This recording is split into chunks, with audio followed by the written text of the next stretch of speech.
Temperatures managed to pick up today, but tomorrow expect them to drop back down as we track a new storm system bringing rain and breezy winds.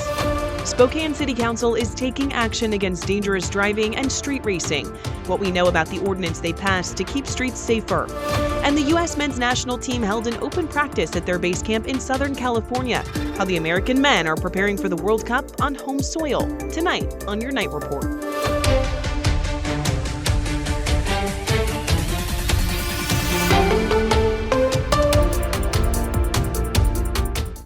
Good evening. Thank you for joining us for the Night Report here on KREM 2 News. I'm Sydney Schofield. We do want to start with weather tonight. Let's get to meteorologist Cody Proctor in our outdoor weather center tonight. And Cody, I know you've been tracking showers all day. Are they here in Spokane quite yet? Well, as I stand out here in the outdoor weather center, Sydney, there are some raindrops just starting to come down right now. Luckily, it's not heavy enough where I need to duck off to go get the umbrella just yet, but they are here. And as you can see just how widespread it has been, where things are at when it comes to those showers. Now, for the moment, for these current showers that I'm seeing right now, it's more like just a brief phase, but it won't be long before we're seeing more of those showers move into our region. You can see many of us are dealing with those showery conditions at the moment. As we take a look outside right now, our temperatures over at the Spokane Airport have now dropped down to the upper 50s for us. Again, we've been keeping track of the showers moving through right now across the region. Temperatures around most of our area in at those 50s to low 60s right now. We're watching this pretty closely for the next couple of days because this system right here is looking to bring us that chance for showers for tonight and into tomorrow, as well as breezy to gusty winds. Hour by hour for tonight, expected those showers to stay with us all the way into tomorrow morning. Temperatures only look to start off in the low 50s. We are expecting a high in the low 60s, well below what we experienced today, where we topped out at 72 degrees. Eventually, we will get away from this active weather and start to warm up, but it's going to take a few days before we get there. We'll have more on that coming up in your full forecast. Cody, thank you. A Spokane man faced a judge for the first time today. 42-year-old Josiah Ballinger is accused of killing his wife in their North Spokane home last night. Court documents show a teenage boy called 911 to report the shooting, saying he and his younger brother heard his mother and stepfather arguing before a shot was fired. Records also show Ballinger left the home after the shooting, but was later pulled over and arrested. He now faces a second-degree murder charge. A judge set his bond today at $1 million. He's ordered to have no contact with the children involved. He'll be back in court next week. Over the weekend, we saw several car crashes around the region, some deadly. A head-on collision at about 5 p.m. over the weekend on Trent Avenue killed 35-year-old Jessica Guilford. The Spokane County Sheriff's Office responded to 2 other deadly crashes this weekend. One involved a motorcycle in Elk, Washington, and then another single car crash in Valley Ford. This weekend's crashes came during what local law enforcement calls the 100 deadliest days. It's between Memorial Day and Labor Day. Officials say it's when they see a spike in fatal crashes. This month, Washington's Work Zone speed camera program is coming to Spokane. The cameras are designed to reduce speeding in active construction zones and will only record violations when workers are present. That's been the goal from the beginning, to change the drivers' habits, to get them to slow down, to create an environment that is safe for our contractors and safe for our employees as well.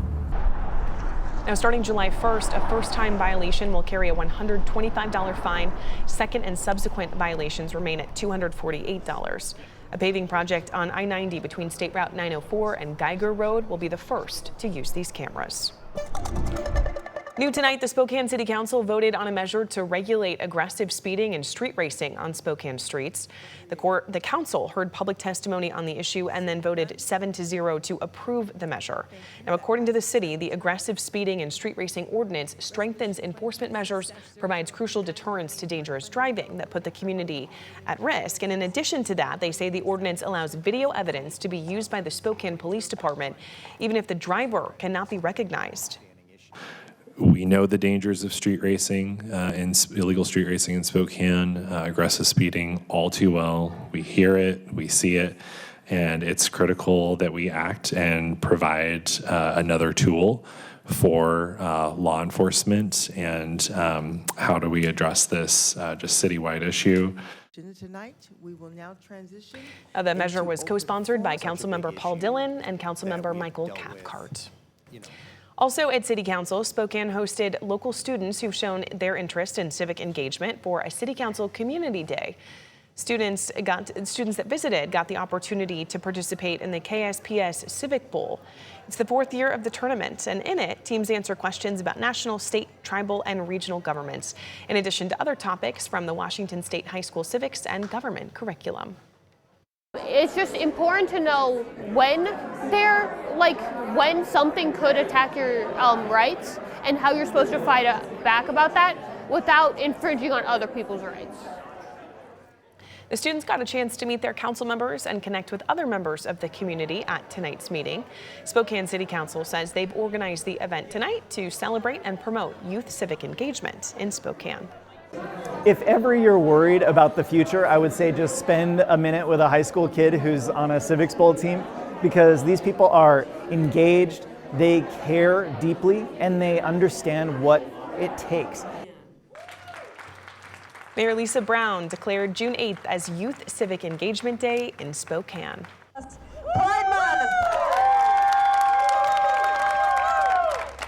And also at City Council tonight, right before the meeting, Spokane Mayor Lisa Brown raised the Pride flag, proclaiming June as Pride Month in Spokane. This marks the 35th Pride Month in the city. A federal judge now needs to decide whether Idaho's new bathroom law will take effect next month. It's supposed to start July 1st, but a group of transgender Idahoans asked the court to block it. They say the law is too vague to enforce and is unconstitutional. The 6 transgender Idahoans suing the state say they're not trying to block the entire law. They're just trying to stop it from applying to single-user bathrooms and multi-use bathrooms where there is no gender-neutral option available. And so it leaves them with no real choice.